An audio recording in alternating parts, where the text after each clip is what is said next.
This is Join Us in France, episode 547, 547.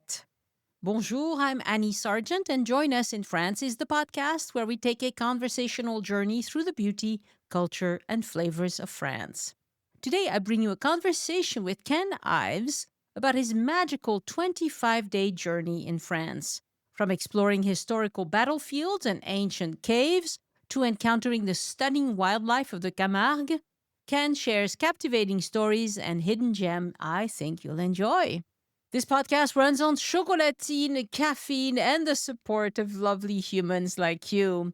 You book itinerary consults, take my voice map tours of Paris, ride shotgun in my electric car, or even slip me a few euros on Patreon, and I love you for it. Want to keep me going and skip the ads?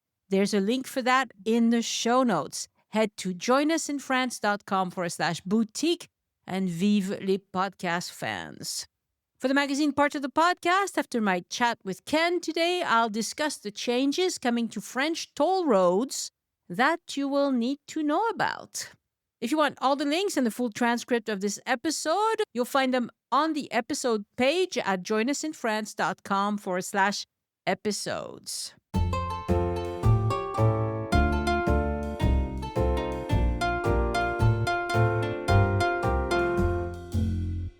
Bonjour, Ken Ives, and welcome back to Join Us in France. Bonjour, Annie, and I am delighted to be back. I had so much fun the first time, just had to come back again. Wonderful. Thank you so much. So you had another great trip to France. Tell us when this trip took place and how many days you were in France and how you got around. Just tell us briefly. We started here, went there, etc. Okay. I don't know if I can do it briefly, but it was in basically October, most of the month of October of 2024. We're in 2025 now, right? Okay. Yes. So it was a little later than I would have preferred to go, but there were various family events that just gave us that window. So that's the window we took. So flew to Paris, like always, spent a couple days in Paris just decompressing and trying to power through the jet lag. Then we took a train down to Fontainebleau, spent overnight in Fontainebleau. I wanted to hike in the Fontainebleau forest, so I got to do that. And I also wanted to see the Chateau de Fontainebleau, which I had been told was sort of Versailles without the crowds, and I think that's pretty much right. We rented a car in Fontainebleau, drove to Sancerre, and we stayed in Sancerre for a week. We met my son and our 4-year-old granddaughter there, and my son and I did a week of French class at the Cours de France language school there, which I think you've talked about on other podcasts. Yes. And I'll put in a plug for these folks. It's a great place. Cours de France, yes. So after Sancerre, we split and went our separate ways. My wife and I went to Poitiers first, and then did a kind of a swing through southeastern France, Poitiers, and then down to Camargue. Yes, Cabreret. Oh, so that's the Pech Merle thing. Right. It's the town where the Pech Merle cave is and the bluffs above the town. Yeah. We stayed there one night. We went through, Limoges. We stayed in Limoges, but the reason we were in Limoges was to see something you've talked about for an entire podcast, which is the town there that the SS destroyed during World War II. There was a massacre and just an ugly story. But I thought it was one that I'm a history nut case. I wanted to see it. And my wife, even, who is decidedly not a history nut case, she had even heard about it. She said, "Oh, yeah, I've heard about that." Yeah, Oradour-sur-Glane, yes. Oradour-sur-Glane. We went there prepared to be depressed, and we were. Stayed overnight. Yeah, it does not disappoint that way. Yeah. Well, it's just an awful story, and you find yourself just getting involved in, at least I did, looking at like that rusting car and wondering who the owner was, and I hope he survived, and he really didn't. And the cemetery to me was very moving. There are tombs on the surface. These are family crypts there, and sitting on the crypt, they put little plaques with people's names in them. I saw one family tomb there that had 8 people's names in a row, all with the same death date on the date that the SS came. It was just like 8 people out of one family. That's terrible. Yeah. Anyway, we then went on down into your part of the world, did a swing down and saw Carcassonne, went to Béziers, and then we went to a town on the Mediterranean. It's called Le Gros du Roi. Yeah, Le Gros du Roi, very nice place. Yes, it was. I was looking around. This was the part of the tour that was for my wife. Her idea of a good vacation is beach, sunshine, gentle breeze, feet up in the air, reading a good book for several days. So I was looking for a hotel that was on the beach. And actually, in southern France, those are not as common as you'd think. A lot of them actually sit up on cliffs and such. You get great views, but then you got to climb down the cliff to get to the water. So we stayed there for 3 days, and while we were there, you're right on the edge of the Camargue. So we spent 3 days exploring the Camargue and giving my wife some feet in the air, reading a good book time. And then we finished up in Avignon. We spent 3 days in Avignon and then took the TGV back to Paris.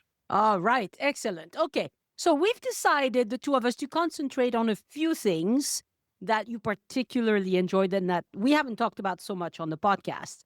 And the first is the things that you did in Poitiers. We haven't done an episode on Poitiers yet.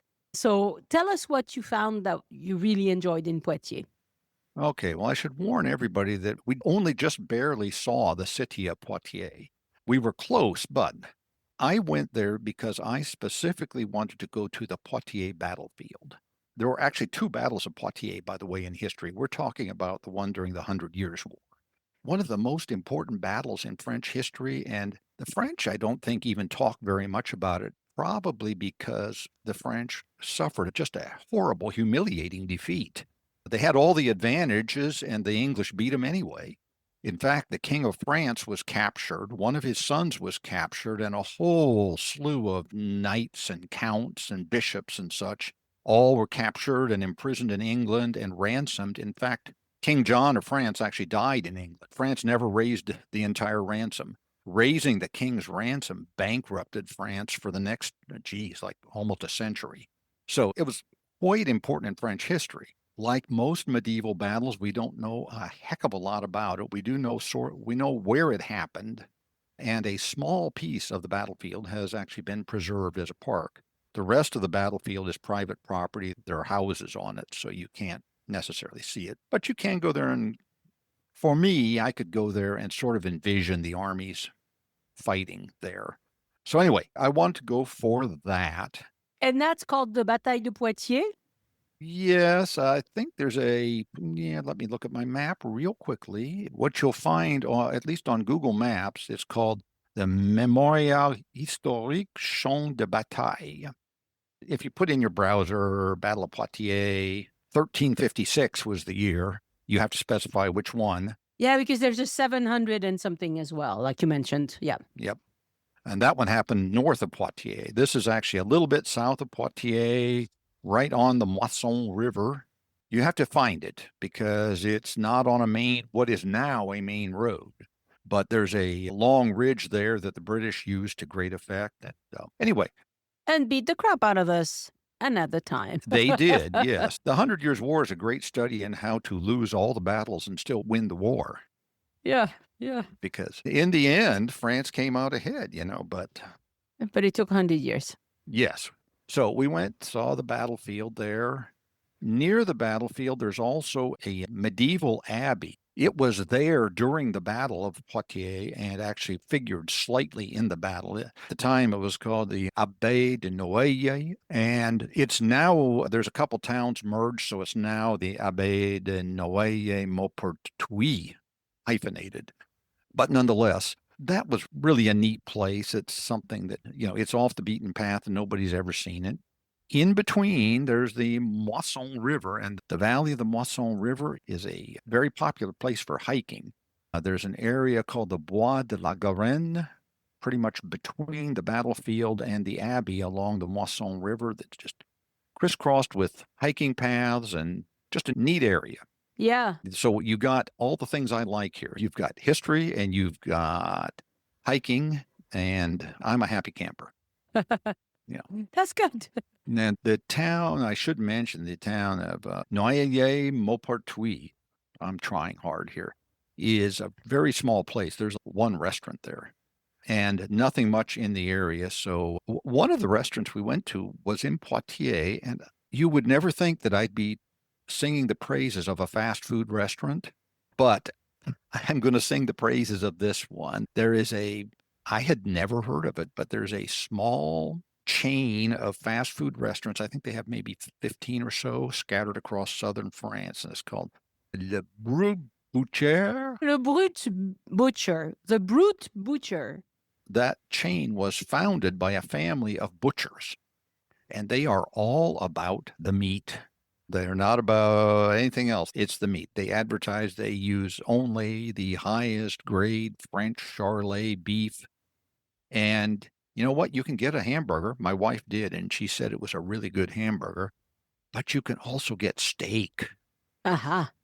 In France I don't usually recommend steak in France. It's not what we do best. So it's good to know that there it's good. No, it is not. I got to tell you, I've had a few French steaks and they were all disappointing, except here. Yeah, well, that's great. This was one of the best steaks I've ever had. I got this, I don't know the French name for it. It's basically a flank steak sliced, nice flank steaks, slices of flank steak cooked exactly right with roasted new potatoes. There's a huge drink list. Of course, they've got soft drinks, but there's a long list of wine and beer also. And they also have, by the way, chicken and duck and a couple different kinds of steak. And yes, you can get burgers. Uh-huh. Really good. So flank steak in French is bavette. Okay. Bavette.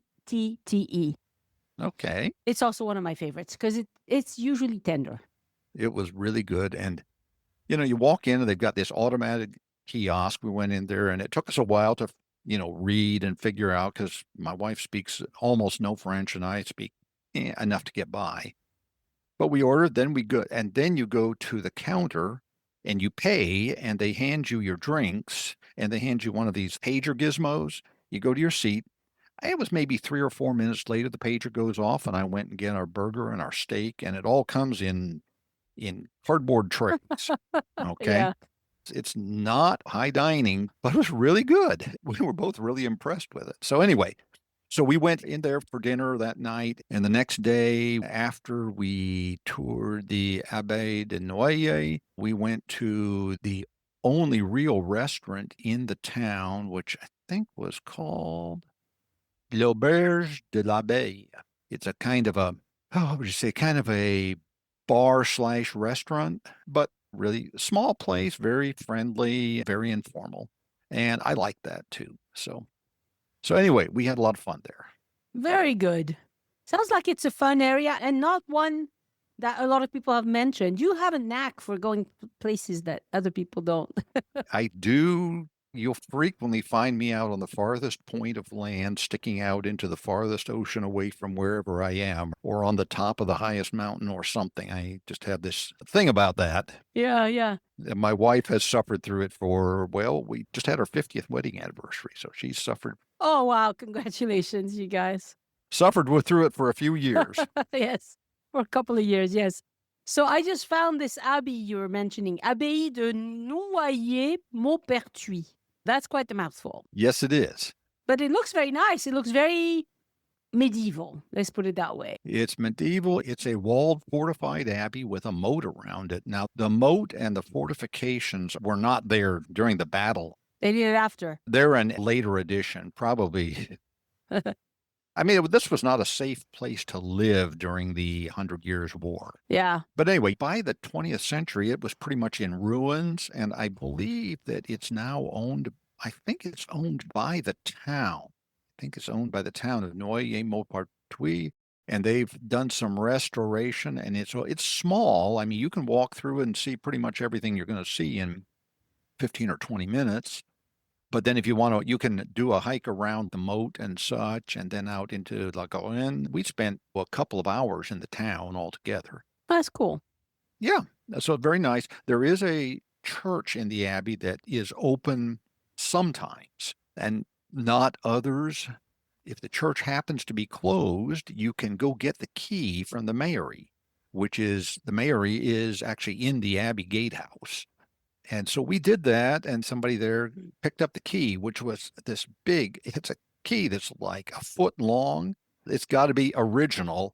And we went over to unlock the church and then discovered that the church was actually closed that day for a special event, and he couldn't unlock it, couldn't let us in. So we didn't get to see the inside of the church, but nonetheless, That's always a good thing to try, by the way. If you went somewhere and you would really like to go into the church or into a tiny museum that's only open occasionally or whatever, it's always worth a try to go to the mairie and see if they'll open for you. Sometimes the right person with the key is there, sometimes not, but it's worth a try. well, this guy he was really friendly and he really wanted to show us the church, and he was just so apologetic when he couldn't let us in that day. It was like, oh man, he thought we were going to be mad or something, but we weren't. Very nice. All right, are we ready to move on to Pech Merle, another place that you really enjoyed?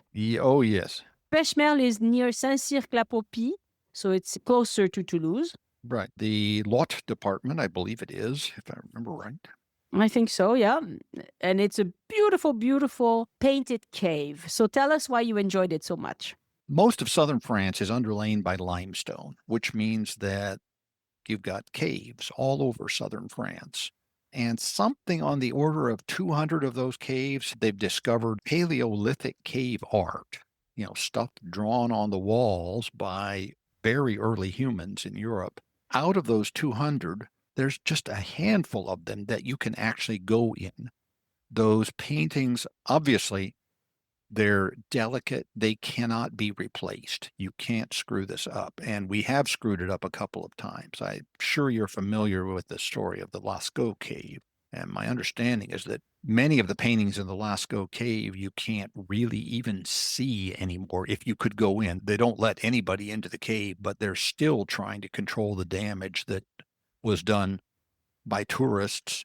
Not intentionally. It's just a matter of if we could go in the cave and view the paintings without any light and without breathing, then it would be no problem at all. Okay. But humans going in the cave, it's a small area, and we breathe out carbon dioxide and water vapor, and we change the atmosphere in the cave. And in the case of Lascaux, changing the atmosphere allowed molds to start growing on the paintings. Yeah, there's green mold that keeps growing, yeah. Yeah. And how to kill the mold without killing the painting is something we haven't really figured out yet. Anyway, so most of them are closed. Pech Merle is one of the few where you can actually go in the real cave and still see the actual cave art. I'm always for the real thing rather than a mock-up. So that's why we went. That was the main reason to go there. I should mention that even if you don't like cave art, that area is just gorgeous. The Lot Valley and the Salé Valley are just fantastic. In fact, when we were in Camargue, it was one of those days when it was raining off and on a little bit, and from our hotel room, which was looking out over the Salé River, we looked and we're in the sunshine and it's raining at the same time, and we looked out and lo and behold, we ran and grabbed our cameras and we got pictures of a double rainbow over the Salé Valley. Very nice. Just awesome. Anyway, Pech Merle Cave. It has a bunch of Paleolithic cave art inside that cave, and the cave art is just fascinating. The stars of the show are a couple of horses painted on a wall in there, but there's several hundred figures and paintings and so on and so forth. And our ancestors painted what they saw. There are pictures of mammoths and horses and cave bears and this sort of thing. Yeah, it's interesting because they painted what they saw, but they didn't paint everything that they saw. So there's very few birds in painted caves. There's very few people. There are few, but... And in Pech Merle, there's one that appears to be a man, and then there's several other sort of stylized female figures, which they're not really a picture of a woman so much as a picture of parts of a woman, breasts and hips. Yes, with no head and large breasts and large hips. But nobody's sure about the meaning of those, if there is a meaning even. Okay, so you're going to see these fantastic paintings. but you have to be really careful. So people need to know that there are a bunch of rules. The obvious one, there's no food, no drink, no chewing gum, no smoking in the cave, obviously. Also, no photography whatsoever, splash or not. There are very strict limits on the number of people that can be in the cave at one time, and also the total number that can go through in a day. I think it's 25 people at a time and a maximum of 700 people per day. Which means that it's a very well ventilated cave, naturally, because 700 people is a lot of breathing. Yeah, your time in the cave is limited. Believe it or not, it's 43 minutes that you're allowed in the cave. The scientists have figured this out. I mean, they sit and they figure out how much we breathe out and so on and so forth, and how much can the cave take and so on. You put all that together, and it's obvious that, first off, that tours are scheduled. There's a certain number of people, 25, counting the guide, that can go through at once. Those tours are on a schedule, and when it's scheduled to leave, it has to leave. If you're late, you aren't going. Yeah, yeah. You have to stay with your guide. And obviously, when you think about that, it means you really need to make reservations in advance. Yes, you do. And I would recommend making them very far in advance. We made ours a few months in advance. The tours, by the way, are mostly in French, but there are English tours available. They have very good guides in English. I mean, some of them are better than others. I've heard a lot of them guide in the cave, and my favorite is a young man, but it doesn't matter. They're all pretty good. And you do have to reserve. Go to their website. I'll put a link in the show notes. And if you see nothing, it's always worth calling them. They speak English, so don't worry if you don't speak very good French, because they're not very good at websites, okay? It's happened to me that their website said it was full when the place was almost empty. And that's because they don't manage the website very carefully. We didn't have trouble with their website, but I did have a problem, which was when you make your reservation, you pay with a credit card. You tell them you're going to pay with a credit card, and it kicks you to an external website that manages their credit card payments. Sure. That website was 100% French, and we ran into a problem there. It simply would not take our credit card, and it kept making the reservation, but then it said it couldn't process the payment for no known reason. I tried several times. It wouldn't do it. I came back a day later and tried again. It still wouldn't do it. And there was no explanation of why. And then I just pulled out my number 2 credit card and gave it that credit card number, and everything worked fine. But I have no idea to this day what was going on there, but we got through it. Right, right. So anyway, when we went, we checked the day we were going to be there, and I looked, and that day there was one tour in English, and it was at, I forget what, might have been like 2 o'clock in the afternoon. So we basically just built our day around that tour time. Got there in plenty of time. There is a museum that you can go through while you're waiting for your tour. Yes, and it's good. I'll say, so I've been to Pech Merle many times, and usually I don't take the time to go into the museum. But one time I had a cold like I do today. Maybe I have too many colds. I don't know. And I decided, no, I'm not going to infect everybody in the cave. I'll just stay out. And I had driven some people to the cave. And I took the time to look at the museum, and it's really good. There's a lot of interesting stuff in there. I agree. It was in fact, I could have spent more time in the museum, but we reached the point that they tell you, I think you're supposed to check in for your tour. I think it's 20 minutes before tour time or something like that. So not wanting to be late. It's 15 minutes before tour time. Yeah. We got there early, figured out where to go and all that. It's pretty self-explanatory. You just walk down those steps and you wait in that area, and your guide's going to come and call you. It was pretty easy. And our guide spoke very good English. It was very nice. I thought the way they did it. Now, our guide was very good. Remember, you're limited in time. You can't sit there.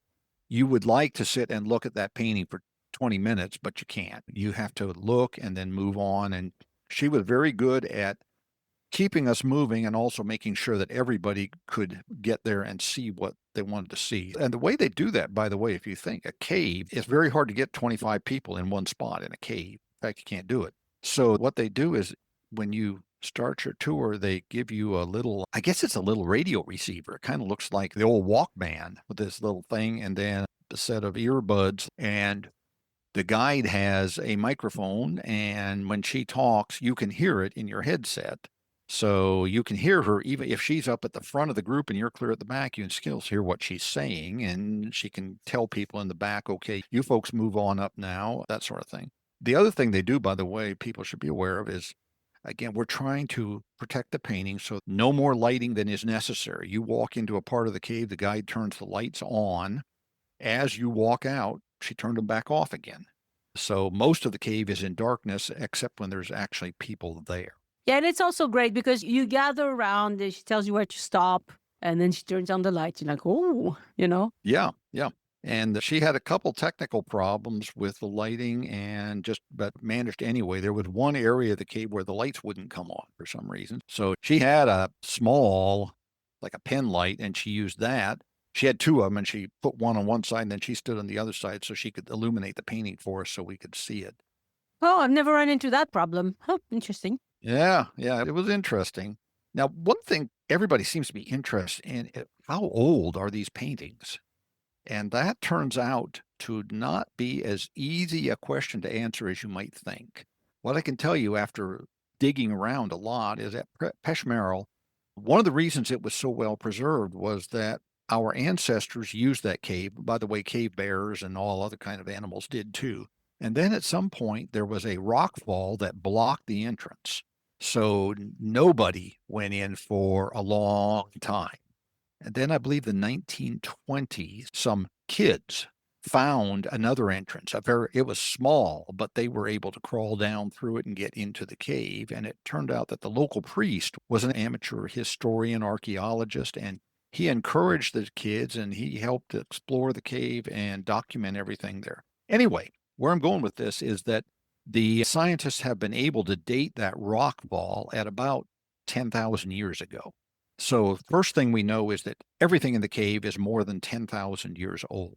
The second data point comes from one of the best techniques for dating things is carbon-14. I'm sure you've heard of that, but it only works for organic things. Yeah, it has to contain carbon or you can't date without carbon.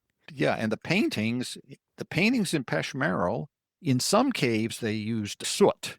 Yeah, chalk. Carbon black for their black colors, but in Pech Merle they did not.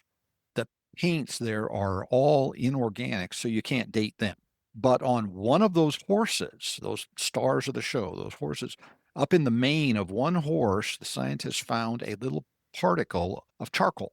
And they got enough of it that they were able to date the paintings. And turns out the paintings of the horses were done about 25,000 years ago. Right. Okay. Which is, if you think about that, that's 250 centuries. Here in the US, something that's 100 years old is really old. Okay. And, if it's 1 century, it's old. And this is 250 centuries ago. Then the second thing we can say is on the same wall with the horses, there is a fish painted. You won't notice the fish unless somebody points it out to you because the horses were painted over the top of it. Yeah, they did that a lot. Which tells us that the fish is older than the horses. So the fish is more than 250 centuries old. How much older, we don't know. But anyway, it's fascinating. Yeah, it's fascinating. Yeah. Their best guess is that the earliest paintings in there might be as much as 28,000 years old, maybe.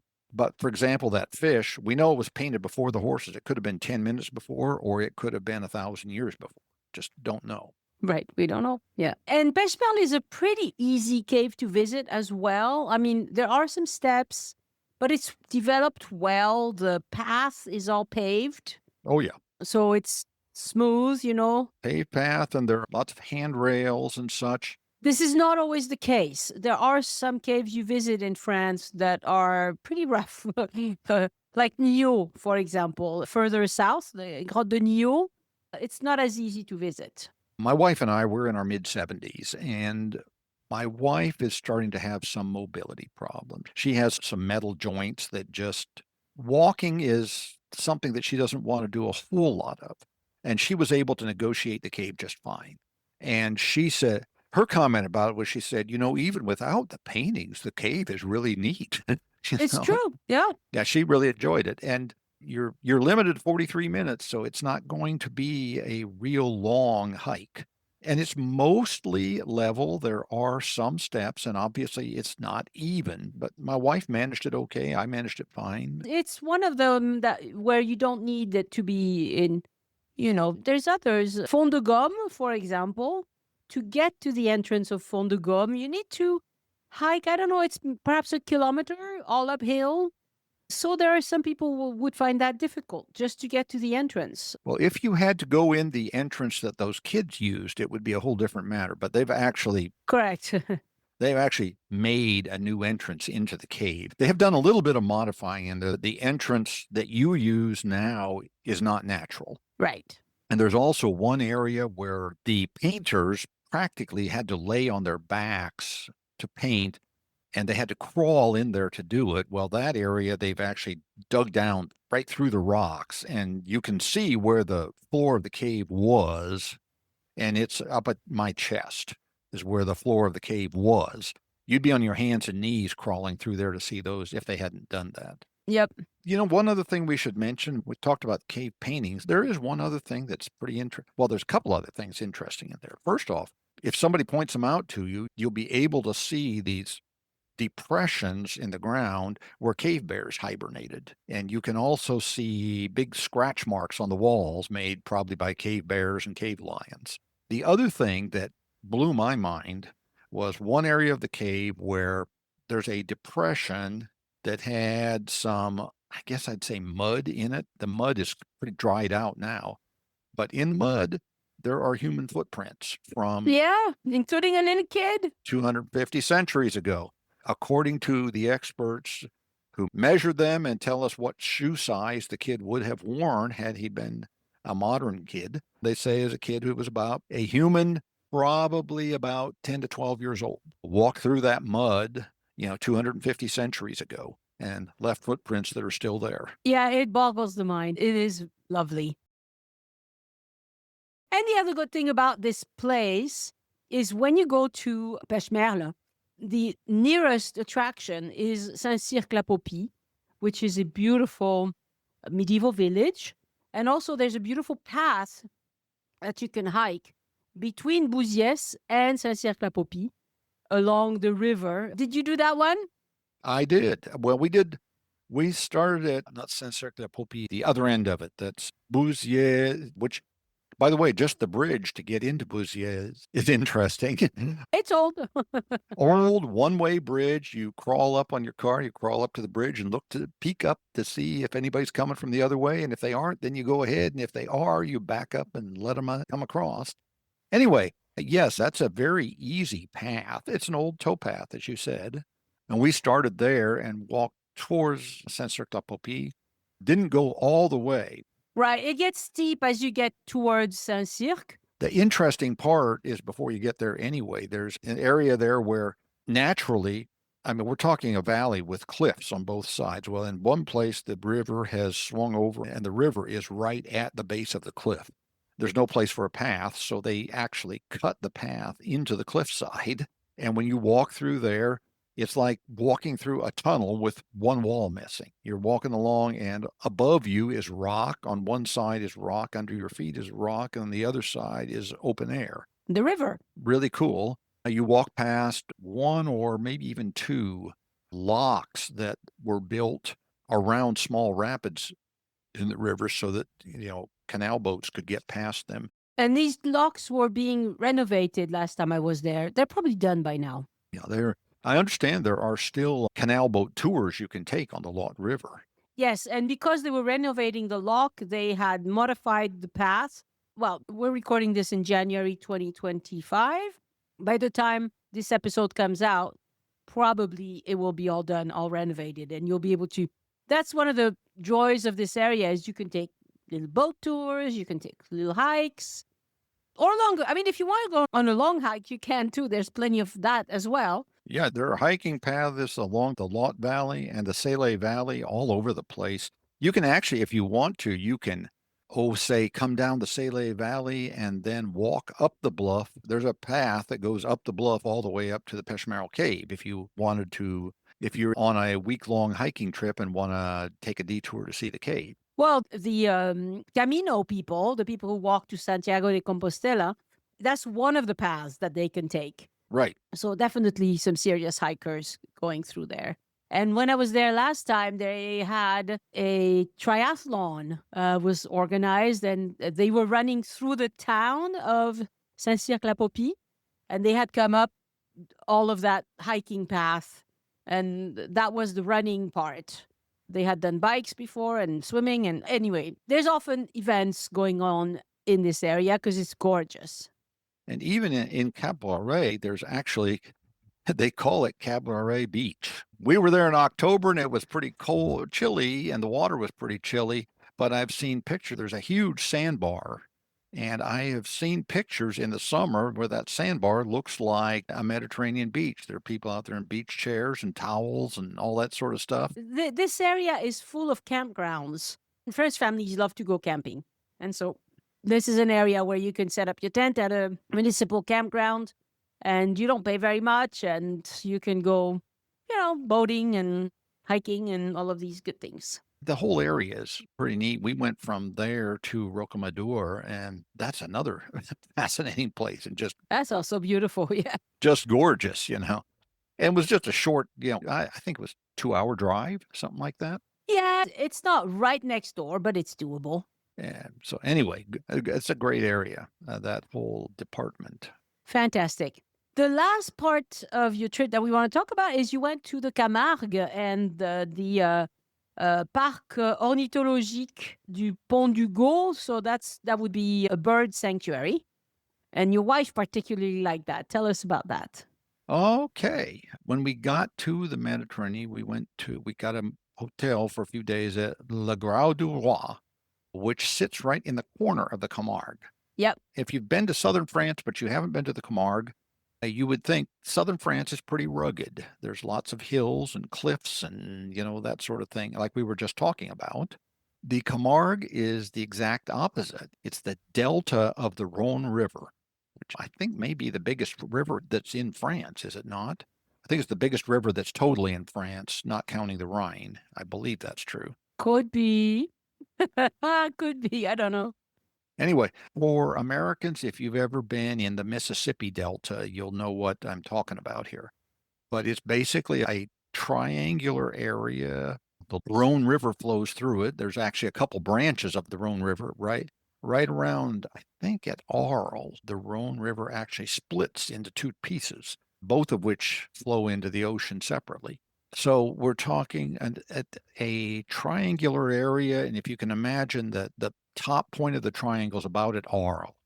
So what is that? Maybe 40 miles from the coast, and then it's probably about 50 miles wide along the base of the triangle. And it is very low-lying, very flat, poorly drained. If you start down at the ocean, what you're going to see mostly generally is a barrier island. People living on the East Coast of the United States know all about this. It'll look just like, I don't know, the Outer Banks of North Carolina or something. And right behind that, there's usually some kind of a bay and acres and acres and acres of salt marshes. And as you work your way northward, the salt marshes become freshwater marshes and then meadows and then eventually flat agricultural land. Now, that's how it was back in the day. Nowadays, well, humans have been living here a long time, so there's now lots of canals and dams and drainage ditches. And so even in the marshy areas, there are fields, and the area is known for several things, one being Camargue horses, and the other being Camargue bulls and bullfighting, which is not something people think of when they think of France. But anyway, just driving through the Camargue, we saw a lot of Camargue horses, which are really neat horses. They're kind of medium-sized and they're basically white. They have been living sort of semi-wild in the Camargue for as long as anyone can remember.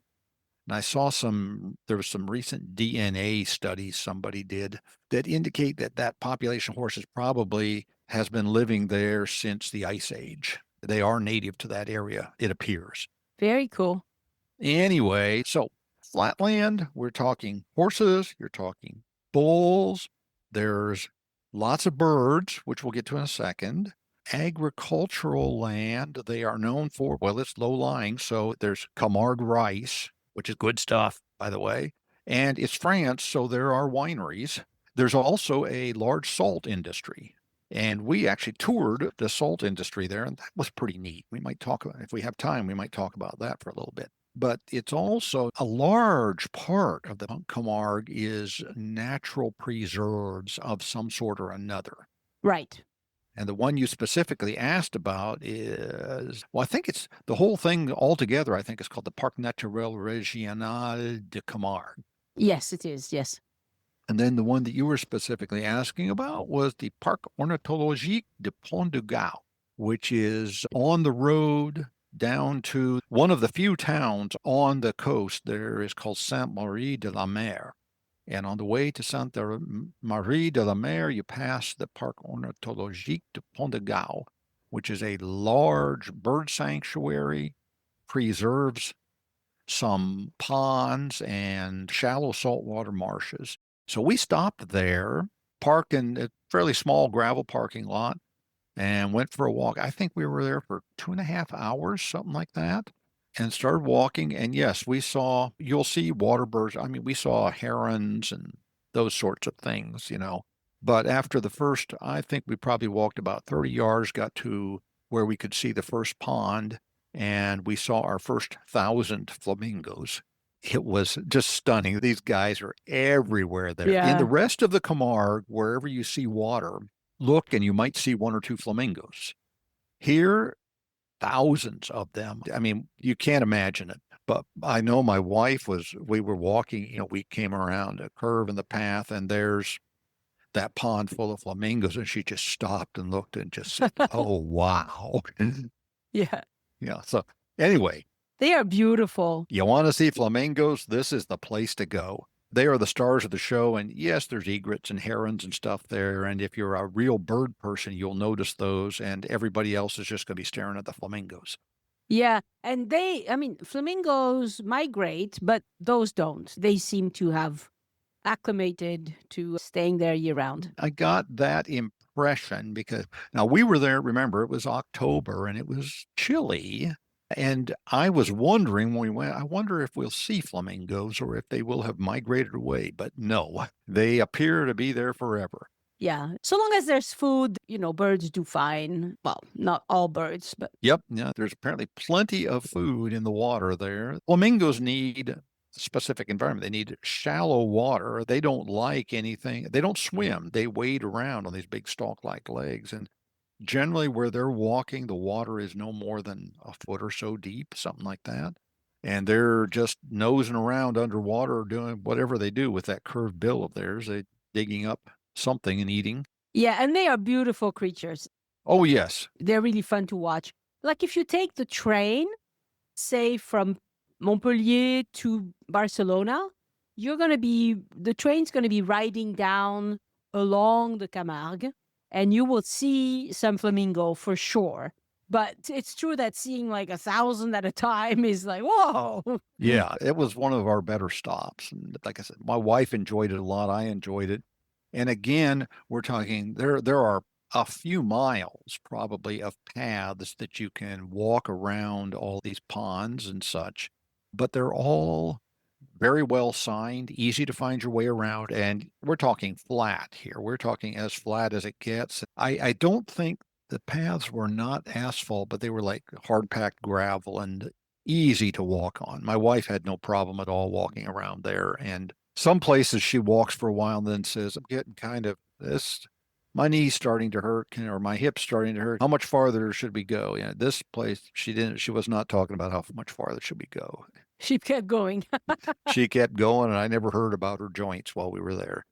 That's great. Well, we've been talking a long time. We need to put an end to our conversation. But I do want to say that you sent me excellent notes with a lot of very specific recommendations for hotels and for restaurants. People should go to the episode page, which is the episode number. So you do joinasinfrance.com/episode number. I'm not sure what episode number is this going to be yet, so I can't tell you right this second. Well, you're over 500, aren't you? Yeah, I just published 528. So, yeah, a lot of them. But if you type for any episode, if you do joinusinfrance.com/ and the number for the episode, you'll get to the show notes. And then if you scroll to the bottom of the page, you'll see guest notes. And this is where I'll have a lot of stuff that you sent me because it's very interesting. I love it when people give me some details about the foods they liked and the hotels and things like that because people always every time somebody comes on the podcast, I get several emails about, oh, your guest mentioned this. What was it? So Okay. I like the specifics. Well, when we're talking food in the Camargue, I gotta mention one thing. Okay.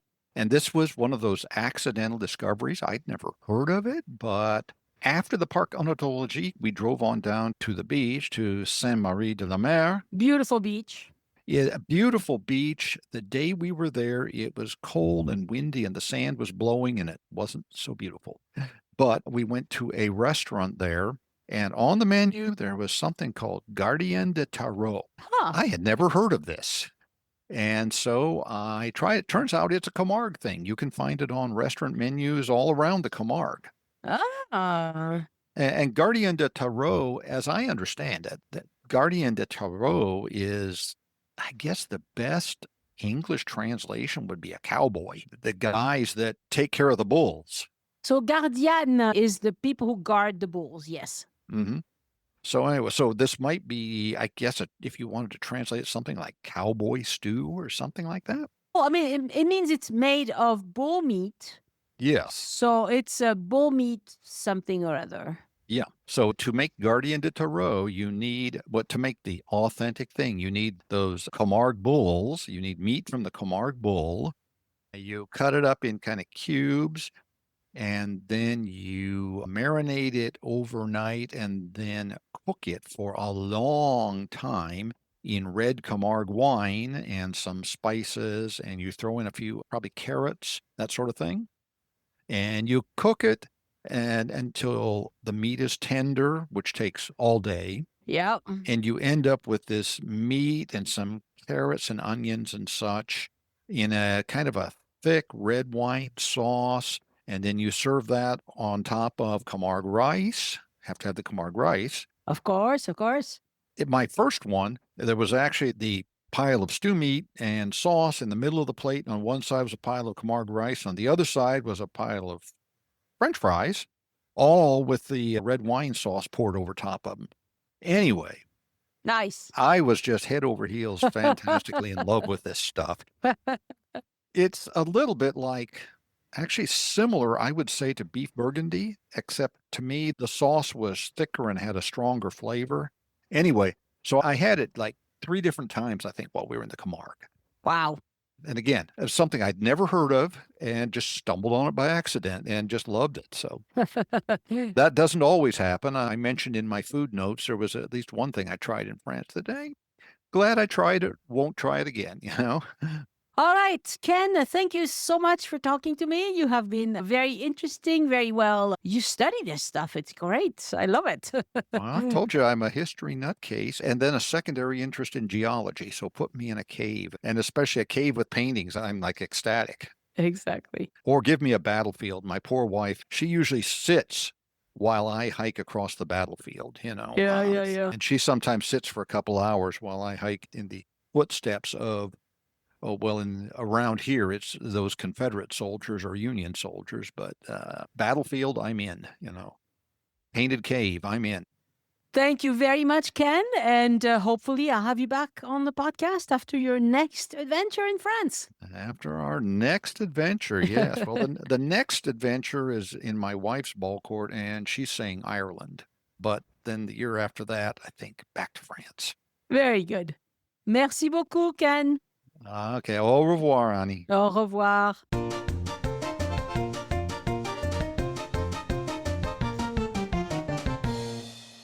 Again, I want to thank my patrons for giving back and supporting the show.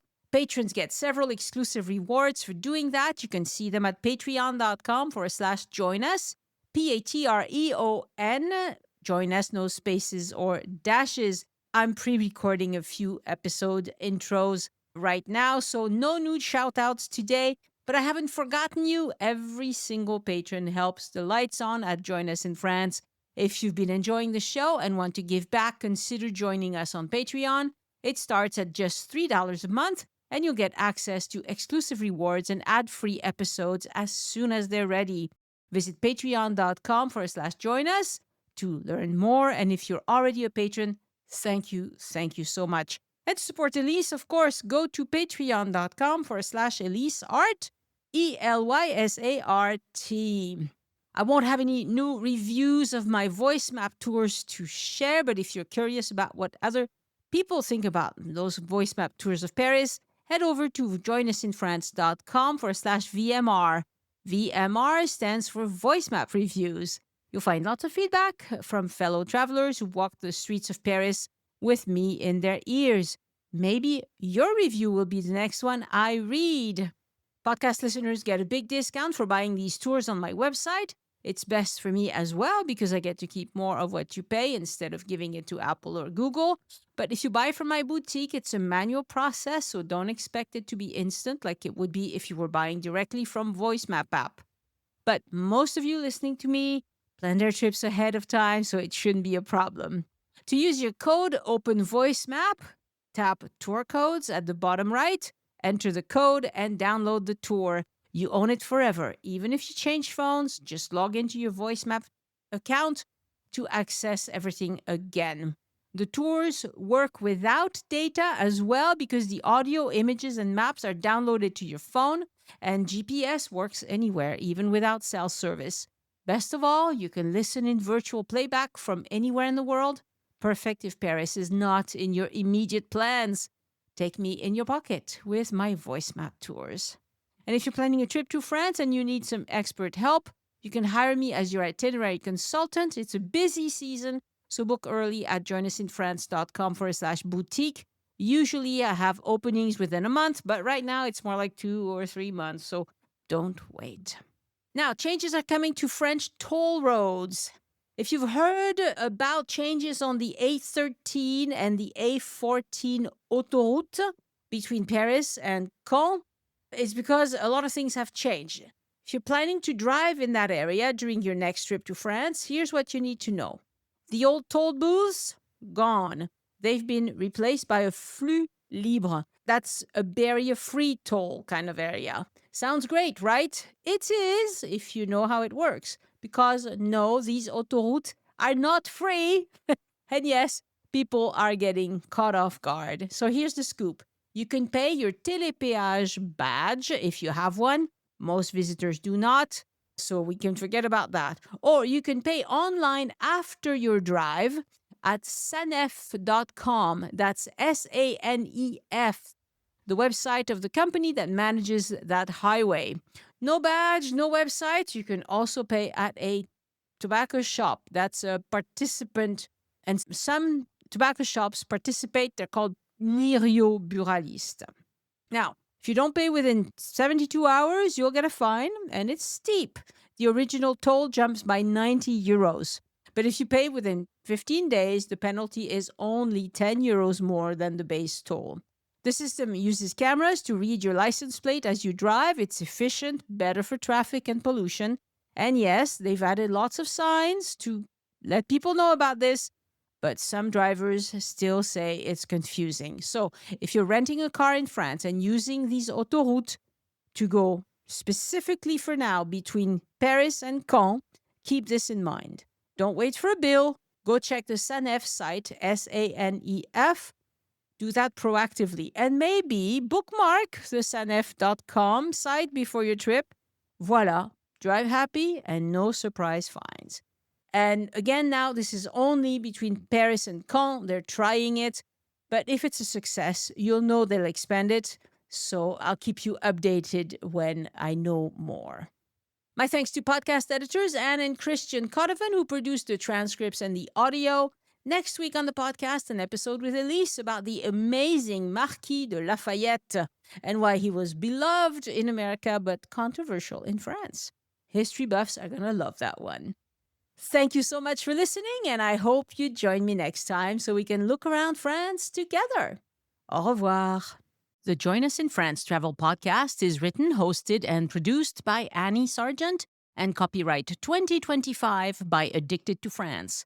It is released under a Creative Commons Attribution, Non-Commercial, No Derivatives license.